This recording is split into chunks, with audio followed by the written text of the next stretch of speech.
let's talk.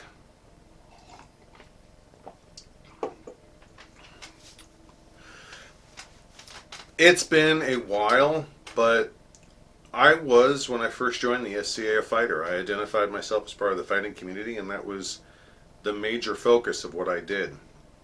And I want to talk to you about one of the tournament fights I had, because it was a cool moment, and it was a cool moment for a number of different people for a number of different reasons. I want to say it was about 20 years ago. Might have been 2005, give or take a year. I don't remember the exact year, but I remember it was Namron Protectorate. And I remember it was Camp Cimarron when they were still open. I love that site. And Namron at the time were always doing Swiss 5 tournaments, and they had a good turnout. That was one of the tournaments that a lot of Central fighters like to come up to. So it was a big tournament, and it was almost always some variation of a Swiss 5, which, if you're not familiar, means everyone fights for at least 5 fights, and at the end, the person with the best win-to-loss ratio either wins outright, or if there's a bunch of them in the running, they'll do a single or double elim after that to whittle down the remaining 3 or 4 or 5 guys. Now, let me be clear, I had no illusions about making the finals. That wasn't the reason I was there. I was there to have fun and to get some fights in. I remember it was the last fight of the tournament, and I think I was going in with 3 losses and 1 win, so at this point, this was, I'm here to see things through. And we all got together for the pairings, and never forget, they called Ivo Blackhawk, and I stick my head up. You don't say anything, you just listen at that point. And they said, Defeat Whitaker. Oh. Oh. Let me tell you about Earl DeFeath. Earl DeFeath was this stick figure, 5 foot nothing, 0% body fat knight who could, when he wanted to, he could hit like a freight train and move like the wind. Was a knight, had been a knight for a while at that point. Earl DeFeath, he was a count, just stepped down. I want to say he'd stepped down within the 18 months before then. I don't think he was the immediate past king, but he was. I remember him having had been on the throne not long before this fight. So, bottom line, the moment they said that, I'm like, okay, I a nobody nothing armiger. I hold an AOA, but it is not in the fighting arts. I just have a generic AOA. I've just been paired off against one of the, pardon the phrase, but apex predators within the fighting community. I knew my odds are long. I'm not saying that derisively. I have no derision towards Defeath, but I know what the odds are on this. Okay, cool. The last round was going to be open format. You had to decide between you and your opponent what format you're going to be in. So, and I knew Defeath. I didn't know him very well. I just knew him and his wife to say hi to them, really. So I walked up to him, exchanged very brief pleasantries, and I said, "Okay, so what format do you want to do this in?" And he just kind of shrugged and said, "Bring your best." Okay, what are you going to be bringing? And he goes, I'm going to be bringing out sword and spear. Okay. He wasn't cocky, not in the least. He was actually very reserved, but he also was very confident, and with exceptionally good reason. We're talking about someone who had done all the things, and he was going up against a guy who didn't have a single fighting award at the time. So he knew what his odds were. I knew what my odds were. Okay, this was the hand fate dealt us, and we were going to go do this. Also, I knew that he was no slacker when it came to spears, one-handed or two. He also was one of the people who helped get the 2-hand or the 7.5 foot unpadded glaive into Onstior authorized as a weapon. So. All the odds were in his favor. Okay, cool. I decided to match him style. I grabbed my 7.5-foot unpadded glaive, carried it left-handed, point down as a blocking weapon, and I had my my fish bat, my short sword.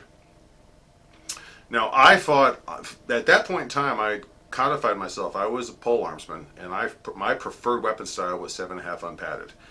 I would go against any other weapon style with. I'm not saying I necessarily would win, but of all the styles that I had fought and of all the styles I had within my kit, glaive or broken pike, which is where you're holding your broken spear in one hand as a blocking surface and your short sword in the other hand as an offensive weapon, those are the two I had the most time in. So, okay, I'm down for this. We went out there and they called Leon, and I remember we exchanged a couple of measured blows. If he had wanted to kill me, I have seen that man fight. He could have bulldogged on top of me and ring my helmet instantly. So he didn't do that. And looking back on it, I'm thinking he didn't want to just, he didn't just want to chew me up and spit me out in 2 seconds, but he certainly wasn't going to throw this fight or make it easy for me. I did a couple of passes at him. His defense was tight. Last I checked, his defense still is tight. So that didn't get anywhere. And I remember thinking, okay, I'm going to have to take more chances. I'm going to do a riskier maneuver because I'm not going to be able, I don't have the speed or the reflex to try and get a single shot on this guy. I knew it wasn't going to work going in. So I set up on him, I stepped in, sidestepped, and I just pretty much rushed him.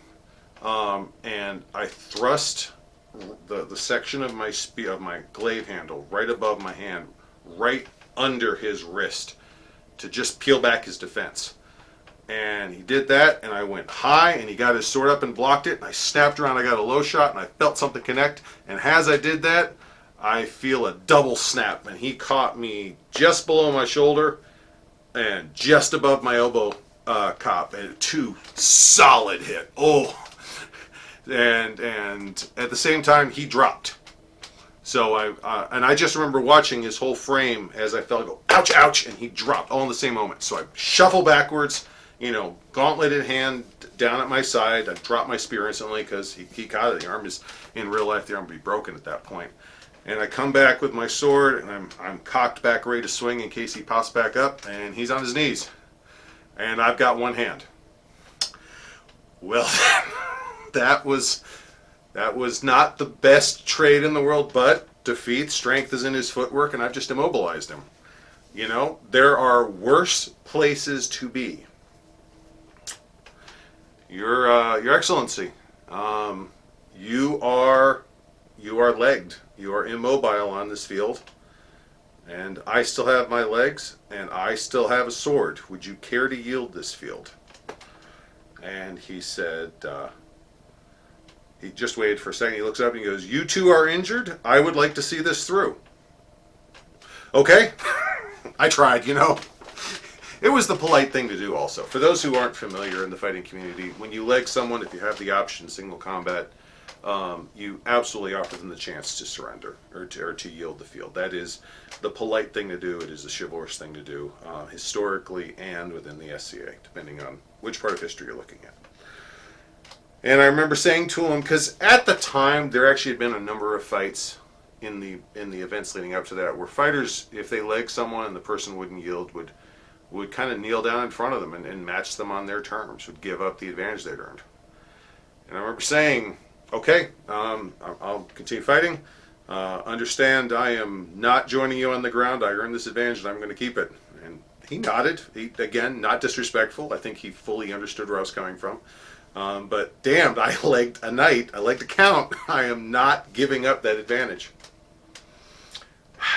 And I knew Defeat's defense has always been tight. I remember when I first started fighting, his defense is one of the things people talked about. So I remember I knew I had to get in fast and hard and get a shot in on him, especially now that he's immobile. He has to put all his energy into defense. He doesn't have to worry about sidestep or angles. He just has to wait for me to open up a shot, and he's going to clock me one. So I edge in, all of a sudden I lunge, and I throw a shot, and I remember I threw right for his helmet. He managed to get his sword up, and he blocked that shot clean. And it zipped right off his helmet, and at which point I was fully committed. I was leaning into the shot to get that reach in, and I stepped in, and my whole arm, I mean, it was such a full body shot, my whole arm actually rocketed right past his helmet as the shot came off his block. So at this point, I'm almost on top of him. Like literally his helmet is right here as I'm shooting back. And I yank my arm back to get another shot in because I'm right next to him. I got to do something. I sure as hell I'm not going to leave myself fully extended for him to, lop an arm off or decapitate me, or with his reach, he could probably have reached around and scorpion me or something. And as I rocketed back, I literally yanked my whole arm back. I remember watching his whole body pitch forward. And there's this, in 0.2 of a second, all of a sudden I bring my arm back and I am set, and there is Defeath sprawled out on all fours back to me. My right shin is literally touching his arm. We are still engaged. By all rights, by absolutely all rights, he is an open target. I had a clean shot. There was no rule in the rules I was aware of that told me I could not have put one across his helmet. I was looking right at the back of his helmet. I remember very distinctly having a clear thought of, helmet clear, no block. And I remember the next thing I did. I remember popping up on my toes and jumping backwards a solid 2 feet. I mean, it wasn't a huge jump, but it was pop back, and I kept my sword up. And as I landed, I took another step. I put probably 3 feet of reach in there. And Defeath instinctively, when he realized where he was trying to get his sword over his head, and I don't think it was so much for a block, it was he wanted to make sure he wasn't about to get crippled, which is any fighter's reaction in that situation. And I took a step back, and I remember saying, get up. Get up. I came here to win. I didn't come here to win that way. And he got up, straightened his helmet a little. Okay. And I looked down and went, you ready? Ready. All right. We never called Leon. We never called hold. There was no need to call Leon again. And we just sat there. I'm like, you ready? You ready? Yep. And I came charging in again, block. And to this day, I have no idea how he got the shot off. But all of a sudden, I remember I threw a shot, I threw another shot, and I'm coming over to do this, and all of a sudden, I see this half sphere of aluminum with a round dot in the middle, and I realized that's the butt end of his sword pommel forward. Boom! And he rang my helmet like a church chime. I went down. I kind of dramatically fell, but I remember there was enough clank on that hit that it rocked me. It was a good hit, and I'm not complaining in the least. It was a beautiful shot. I still to this day don't know how he contorted himself to get that shot off, but you have those superpowers when you're a count. But yeah, he took me out clean. Good hit. I don't remember if I called good. I just remember laying there going, damn it. Oh, God, it was a good tournament. And the Heralds called victor to Earl Defeath, who went on. I don't think he won that tournament. I think he wound up coming in second place. I think he was runner-up, but he had a good run with that one. And what was interesting about that tournament? Oh, by the way, I was later told, I didn't notice this in the moment, but as my arm shot past him, what had happened was I'd gotten so close that my elbow cop, which has a wing on it, had literally slid across his helmet. And then when I racked my arm back, that cop had hooked his shoulder pauldron. Now, Defeath is 150 pounds soaking wet. Conservatively speaking, I was literally twice his weight. So when I shot my arm back, when I went like this, I had a full body, all the muscles in my back, all the muscles in my arm, pressing against all the muscles of my legs straight into the ground. All that leverage. I'm just trying to get my arm back up as fast as I can so I don't get nuked. Well, that hooked him, and that launched that poor guy like a sack of potatoes. That's how he wound up on the ground. In that moment, as fast as everything was going, and the fact that I was adrenaline charged and my heart was pounding in my ears, no, I didn't register any of that. But that is how he wound up on the ground. He didn't trip or fall. He got launched by me, accidentally and unintentionally. But that was how he wound up there. The interesting thing about that fight is actually three parts that I want to call out. And the first one is that I remember the first person to talk to me after the tournament, or after that fight. I had just reached under my helmet and popped my chin strap off, and it pulled my helmet off to get a breath of fresh air. And I was walking toward the silent. I still had my glaive in the other hand. I had the sword under my arm. Helmet is, going into my arm to rest. And usual fighter kit. Just, okay, I'm done. Give me a drink of water. And I remember Oxlade, good friend of mine, came trucking right up out of the crowd, walked right up to me, walked right up to the edge of the field, and he smashed his hand on my shoulder with this big clapping, almost a hug. And he said to me, Ivo, that was probably the best fight I've ever seen out of you. That was awesome. And yes, that fight did mark a couple of major milestones for me skill-wise. I did have some maneuvers in there that I had not been able to successfully pull off before. But with Oxlade and knowing what he knew of me, what he was calling out wasn't the fighting skill. It was that in a moment where I had a split-second decision, my reflex, my instinct at the split-second level was not to go for any kill I could get my hands on. It was to preserve the dignity of everyone out there. My dignity is not going to take any benefit from what effectively is a sucker punch. I mean, trust me, in real combat, all is fair in love and war, and I'm not going to pull any punches. But in a tournament, in a competitive sport like that, I'm not helping myself getting a sucker punch in. And I'm not hurting my opponent even if I wanted to. But by taking a step back, by instantly going, no wait, let's do this right, I gave Defeath an opportunity to show chivalry, which he did. He was very courteous. He was very respectful. He wasn't grumpy. He wasn't dismissive. He wasn't anything uncourteous. I gave him an opportunity to show who he was. He didn't.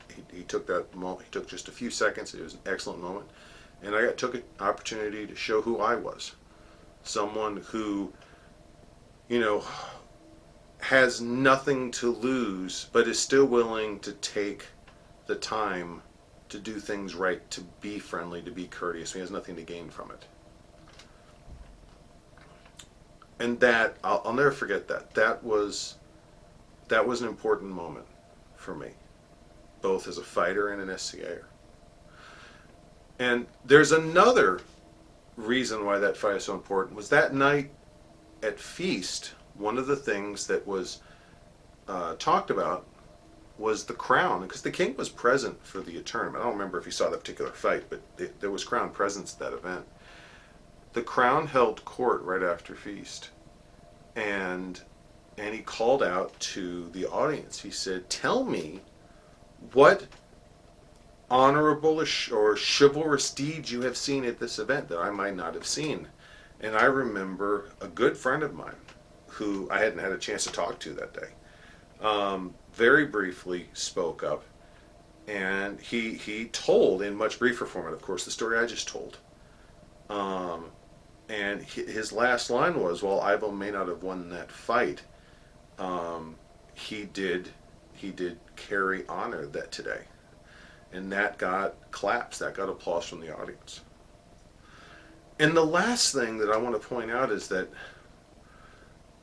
everyone's experience of tournament is different, and I don't want to put my experience up above or try to eclipse anyone else's, but there are still times where I talk about that fight.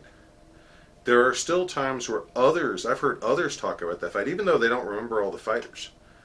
There are some elder fighters, elder members now, who remembers, oh yeah, that time those two fighters were fighting, one of them accidentally knocked the other one over, and when he had a shot, he didn't take it. He let the other guy get up. I've been to a lot of tournaments, especially that time frame. I know which one they're talking about. They may not know who either of us are, but that left an impression. That left a memory. I didn't win the tournament that day. DeFeath didn't win the tournament that day. Neither one of us won anything. But our efforts combined to let honor win the day. And that creates a legacy. It creates a story worth sharing. It creates a lot of good memories, and it creates an example for young and old, new and senior members of the society. Now, what's the takeaway in all this? Yes, it's a very important moment to me, but what I need you to understand here is that there's a difference between winning the fight and being a winner in the tournament environment. Because after playing for 25 plus years, 26 plus years now, I can tell you that I remember a lot of the people who won tournaments. A lot of them are just names on a page. They don't mean anything to me. And I can tell you a lot of the guys who we considered to be winners on a whole different metric. I had what I consider to be a very successful career as a fighter. Not because I was a good fighter, I wasn't. I don't claim to be. And not because I got lucky. I didn't, and I wasn't. But because the handful of times where I was put in a situation where I could choose between very selfish motives and the motives that I had been taught by my instructors, the majority of those times I'm very proud of the decisions I made. To be absolutely clear, there were times I'm not a perfect person, and there were times I did choose poorly, and those also shaped future decisions. They were learning moments that I made an effort to learn from. It's another story, but I don't want to claim that I'm 100% successful on that metric. But I was successful because what I wanted to do with fighting was prove to myself that I could be chivalrous, so that I could become part of a community, and so that I could learn more about how to do this insane art. And on those metrics I was successful, and I had some terrific high points. So